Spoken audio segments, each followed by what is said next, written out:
Good morning, જય શ્રી કૃષ્ણ. કેમ છો બધા? મજામાં ને? હવે તમારા બધાની એક્ઝામ પૂરી થઈ ગઈ, એનો ઘણો સમય વીતી ગયો છે, બરાબર ને? ખૂબ પેપર ભરવાની મજા આવી. 3 જ પ્રશ્ન, વિડીયો આવ્યા, PDF આવ્યા. એના કરતાં તો તમારે લખવાનું ખૂબ જ ઓછું થયું. સાચી વાત કે નહીં? આપણે રૂબરૂ ક્યારેય પણ ભણી શક્યા નથી, છતાં પણ તમારા બધાના સરસ પેપર જ ગયા છે, બરાબર? તો હવે આપણે એવી જ ભાવનાઓથી ફરી પાછા વિડીયો દ્વારા મળીશું કે ભણવાની મજા આવે છે, એટલે કે પોઝિટિવ વિચારથી. 6થા સેમમાં તમે પહોંચી ગયા છો, એટલે કે TY તમારું અહીં પૂરું થઈ ગયું છે એવું માની લેજો. જે તમારે એવું કહેવાય છે ને કે કોલેજ કાર્ડ એટલે સુવર્ણ, એ સુવર્ણ કાર્ડના એન્ડ તરફ તમે હવે છો. એટલે હવે આપણે ફરી 6થા સેમમાં અભ્યાસ કરવાનો જ, અને એ પણ ખૂબ હસતા મોઢે જ. PDF આવી છે તો ખોલી લ્યો, જોઈ લ્યો આપણા અભ્યાસક્રમમાં શું છે. અને હવે તમારા માટે ભણવાનો સમય ખૂબ ઓછો છે, એટલે જેટલું મોકલું છું એ PDF આવે છે એ આપણા એકાદા 2 પેપર પણ બદલાણા છે, પણ કાંઈ વાંધો નહીં. આપણે જ આ બદલાયેલા સમયમાં એવા ને એવા વિચારોથી ભણતા રહીએ તો પેપર બદલાય તો શું ફેર પડે, બરાબર ને? તો હવે આપણે મેઇન ગુજરાતી પેપર નંબર 16 સુધી ભણ્યા છે. પેપર નંબર 17 છે એ અર્વાચીન ગુજરાતી સાહિત્યનો ઇતિહાસ ભાગ 2. ભાગ 1 હતો એ આપણે પૂરો કર્યો છે, બરાબર? હું તમને આની PDF પણ મોકલીશ, પણ એ પહેલાં તમને થોડું સમજાવી આપું છું કે આપણે પેપર નંબર 17 આ છે. હવે આવે છે 18 ગુજરાતી ભાષાનો ઇતિહાસ અને સ્વરૂપ, એટલે કે ભાષા વિજ્ઞાન. ભાગ 2 ભાષા વિજ્ઞાન ભાગ 1 આપણે 5મા સેમમાં ભણી ગયા, બરાબર? અને એ પછીનું પેપર એટલે 19મું પેપર. 18મું પેપર એ ભાષા વિજ્ઞાન. હવે 19મું પેપર સાહિત્યના સિદ્ધાંતો ભાગ 1 એ ભણી ગયા, અને આ 19મું પેપર એટલે સાહિત્યના સિદ્ધાંતો ભાગ 2 એક આપણે 5મા સેમમાં ભણી ગયા છે. હવે તમે શેમાં આવી ગયા છો તો કે 6થા સેમમાં. 6થા સેમમાં 19મું પેપર એ સાહિત્યના સિદ્ધાંતો ભાગ 2, બરાબર? બરાબર રીતે વ્યવસ્થિત રીતે સાંભળજો. 20મું પેપર આવે છે શ્રેષ્ઠ ગુજરાતી ખંડકાવ્યો ચીનુ મોદી અને સતીશ વ્યાસના પસંદગીના 10 કૃતિ એટલે કે ખંડકાવ્યોનો અભ્યાસ તમારે આવશે. જો કે આપણે ખંડકાવ્ય એ 5મા સેમમાં પણ ભણી ગયા છે, આપણા માટે નવું જ હતું અને છતાં પણ મજા આવી. સાચી વાત ને? થોડું ઘણું માંડ કરી અને મળતું હતું.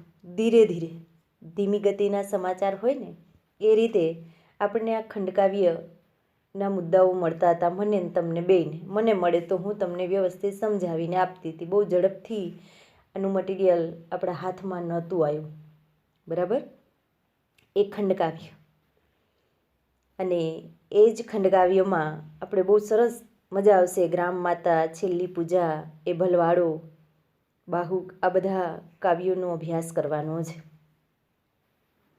પછી નું પેપર એટલે 21મું પેપર, અને એ છે અર્વાચીન પ્રશિષ્ટ કૃતિ માધવ ક્યાંય નથી, હરીન્દ્ર દવેની કૃતિ જ. આ 21મું પેપર અને 22મું પેપર છે તમારું. 21મા પેપરમાં કૃતિલક્ષી અભ્યાસ જ હોય એટલે તમને ખ્યાલ હશે કે એનું વિષય વસ્તુ હોય, પાત્ર નિરૂપણ હોય, રસ નિરૂપણ હોય, ગદ્ય શૈલી હોય, ચિંતન, શીર્ષક, આ બધું આવે. અને એ પછી નું પેપર એ 22મું પેપર જ. 22મા પેપરમાં તમારે ખૂબ સરળ જ, એટલે શું હોય તો કે અપઠિત આવે જ. અપઠિત એટલે તેનો તમારે અભ્યાસ કરવાનો થતો નથી, બરાબર. અપઠિતમાં તમારે એનો અભ્યાસ ન હોય, પણ શું હોય તો કે કોઈ પણ કાવ્ય હોય ને તો એનો આસ્વાદ પૂછાતો હોય, ગદ્યખંડનું વિવરણ પૂછાતું હોય, સાહિત્યિક સાંસ્કૃતિક નિબંધો પૂછાતા હોય છે, અરજી લેખન હોય, અહેવાલ લેખન હોય, વિચાર વિસ્તાર ગદ્ય કે પદ્યનો હોય છે. હું તમને એક પંક્તિ આપું, તમે કદાચ 12મા ધોરણમાં આ વિચાર વિસ્તાર અને આના વિશે અભ્યાસ કર્યો હશે, બરાબર. પછી કોઈ અમુક રાષ્ટ્રીય સમસ્યાઓ હોય, રાષ્ટ્રભાવનાને લગતા હોય, કેળવણીને લગતા હોય, સ્ત્રી સશક્તિકરણના હોય, આ બધા વિષયો પર તમારે નિબંધ તૈયાર કરવાનો થાય. એટલે કે હું તમને ટૂંકમાં એટલું કહું છું કે આ 22મા પેપરમાં તમારે કોઈ નિશ્ચિત અભ્યાસક્રમ નથી. રાવજી પટેલનું કાવ્ય લ્યો, મારી આંખે કંકુના સૂરજ આથમ્યા, મારી વ્હીલ શણગારો, આ રાવજી પટેલનું કાવ્ય છે, એ પણ પૂછાઈ શકે. કલાપીનું લ્યો, જ્યાં જ્યાં નજર મારી ઠરે, યાદી ભરી ત્યાં આપની. આવી રીતે કાવ્ય હોય અને તે કાવ્યનો તમારે આસ્વાદ કરાવવાનો હોય છે. આસ્વાદ એટલે બીજું કાંઈ નહીં, પ્રતીક, કલ્પન, પુરાકલ્પન, એના વિશેનું વિવરણ હોય, અલંકાર છંદનો ક્યાં ક્યાં ઉપયોગ થયેલો છે, અને ઉર્મિ તો હોય જ, એ ઉર્મિ ભાવનું તમારે તમારા શબ્દોમાં વિવરણ કરવાનું છે, બરાબર. એટલે અહીં તમારા અભ્યાસક્રમના માત્ર પેપરના નામ હું બોલી છું. હવે તમને આની PDF હું મોકલી આપીશ, બરાબર. એટલે એ પછી તમે જોઈ લેજો બરાબર રીતે. અને હવે તમે અભ્યાસક્રમ માટે રેગ્યુલર તૈયાર થઈ જાજો. એટલે કે વિડીયો સાંભળવા માટે કોલેજે તો હમણાં ન આવી શકો ને, બરાબર. નહીંતર ક્યાંક કહેજો કે મેડમે કીધું છે એટલે હાલો જઈએ, પણ એવું નહીં. વિડીયો સાંભળવા માટે અને PDF માટે ઘણો સમયથી તમે એક્ઝામ પણ આપી દીધી છે, બરાબર. એટલે સરસ મજાનું તમે અભ્યાસ કરો. આ સેમનું મા સરસ્વતીની આરાધનાની સાથે સાથે સારા ગુણોથી તમે આ છઠ્ઠા સેમમાં પણ ઉત્તીર્ણ થાવ એવી શુભેચ્છાઓ પણ હું તમને પાઠવું છું. કારણ કે આપણે છઠ્ઠું સેમની શરૂઆત શ્રી ગણેશ કરીએ છીએ એટલે કહું છું, બરાબર. આ તમને માત્ર પેપરના નામ વિશેનો પરિચય. હવે પછીના આપણે જેમ કે 17મું પેપર અર્વાચીન ગુજરાતી સાહિત્યનો ઇતિહાસ ભાગ 2 છે, તો એમના મુદ્દાઓ સાથે હું તમને સમજાવીશ. અને એ પછી આપણે એક એક પેપરના પોઈન્ટ વાઇઝ અભ્યાસ કરીશું, બરાબર.